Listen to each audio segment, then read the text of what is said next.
दोस्तों, मैं फराज मलिक। भारत को छोड़कर पूरी दुनिया में अशांति फैली हुई है, हाहाकार मचा हुआ है और उसी अशांति और हाहाकार को दूर करने के लिए हमारे देश के माननीय प्रधानमंत्री श्री नरेंद्र मोदी साहब दुनिया के तमाम देशों को एकजुट करेंगे। प्रधानमंत्री मोदी जी दुनिया के तमाम देशों को एकजुट करने के बाद ये सलाह देंगे कि किस तरीके से पूरी दुनिया में शांति पैदा होगी। हाहाकार मचा हुआ है तमाम दुनिया में। अब प्रधानमंत्री मोदी जी मंत्र देने जा रहे हैं। ये मैं नहीं कह रहा हूं, बल्कि हमारे देश के तमाम मीडिया वेबसाइट कह रही हैं, क्योंकि प्रधानमंत्री मोदी जी के खास दोस्त फ्रांस के राष्ट्रपति इमैनुअल मैक्रों ने प्रधानमंत्री मोदी जी के G20 में शामिल होने को लेकर एक ट्वीट किया है। प्रधानमंत्री मोदी जी की तारीफ की है और उसी ट्वीट का हवाला देते हुए ये बातें कही जा रही हैं। मोदी जी पूरी दुनिया में शांति लेकर आएंगे, तमाम देशों को एकजुट करेंगे। इस खबर पर आपकी क्या राय है, कमेंट बॉक्स में जरूर बताएं। चलिए एक नजर दुनिया पर डाल लेते हैं कि दुनिया में चल क्या रहा है। पहले बात इंडोनेशिया की कर लेते हैं, उसके बाद बात ईरान की करेंगे।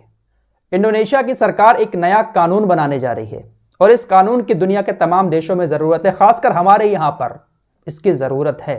यह कानून संसद में पेश किया जाएगा और इसको 15 दिसंबर तक लागू भी कर दिया जाएगा, ऐसी खबरें सामने आ रही हैं। कानून यह है कि कोई भी हस्बैंड वाइफ शादी के बाद अगर किसी तीसरे शख्स से शारीरिक संबंध बनाते हैं तो उनको 1 साल के लिए जेल में डाल दिया जाएगा। यानी आप अपने पार्टनर के अलावा किसी दूसरे के साथ, चाहे लड़का हो चाहे लड़की हो, शादी के बाद संबंध बनाते हैं, शारीरिक संबंध, तो यह कानून के खिलाफ होगा और आपको 1 साल की इसमें जेल होगी। साथ ही साथ शादी से पहले भी अगर कोई संबंध बनाता है और अबॉर्शन कराती हैं लड़कियां, तो उनको भी जेल में जाना पड़ेगा।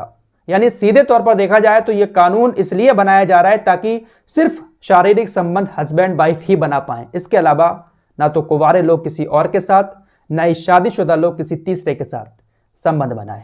अगर ऐसा करते हैं तो सीधी जेल होगी। कितना अच्छा कानून है ये, लेकिन इस कानून में भी हमारे देश की मीडिया को कट्टरता दिखती है।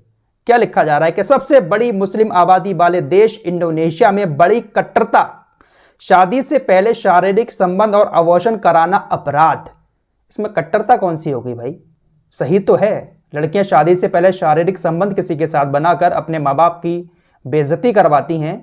साथ ही साथ जब कोई हस्बैंड या फिर वाइफ शादी के बाद किसी को धोखा देकर किसी तीसरे के साथ संबंध बनाता है तो वो भी तो बहुत बड़ा गुनाह हुआ। तो कानून तो बिल्कुल ठीक है ना, लेकिन कट्टरता इसमें नजर आती है। इस मीडिया की ऐसी सोच की वजह से ही शायद हमारे देश में क्राइम बढ़ता जा रहा है।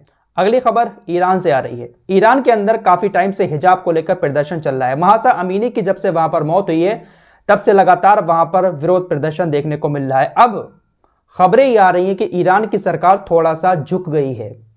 प्रदर्शनकारियों के आगे ईरान की सरकार झुकी है और एक कानून को तो वापस कर दिया है और दूसरा कानून, इस पर भी विचार करने जा रही है ईरान की सरकार। ईरान की सरकार ने मॉरलिटी पुलिसिंग को खत्म करने का फैसला कर लिया है। मॉरलिटी पुलिसिंग वो पुलिस होती है जो 24 घंटे पूरे देश में गश्त करती रहती है और महिलाओं पर नजर रखती है कि कौन सी महिला बुर्का पहनकर बाहर निकल रही है, हिजाब पहनकर बाहर निकल रही है, कौन सी महिला नहीं निकल रही है। अगर कोई महिला उनको बिना हिजाब के दिख जाती है तो वो उसको उठाकर ले जाते हैं और जेल में बंद कर देते हैं।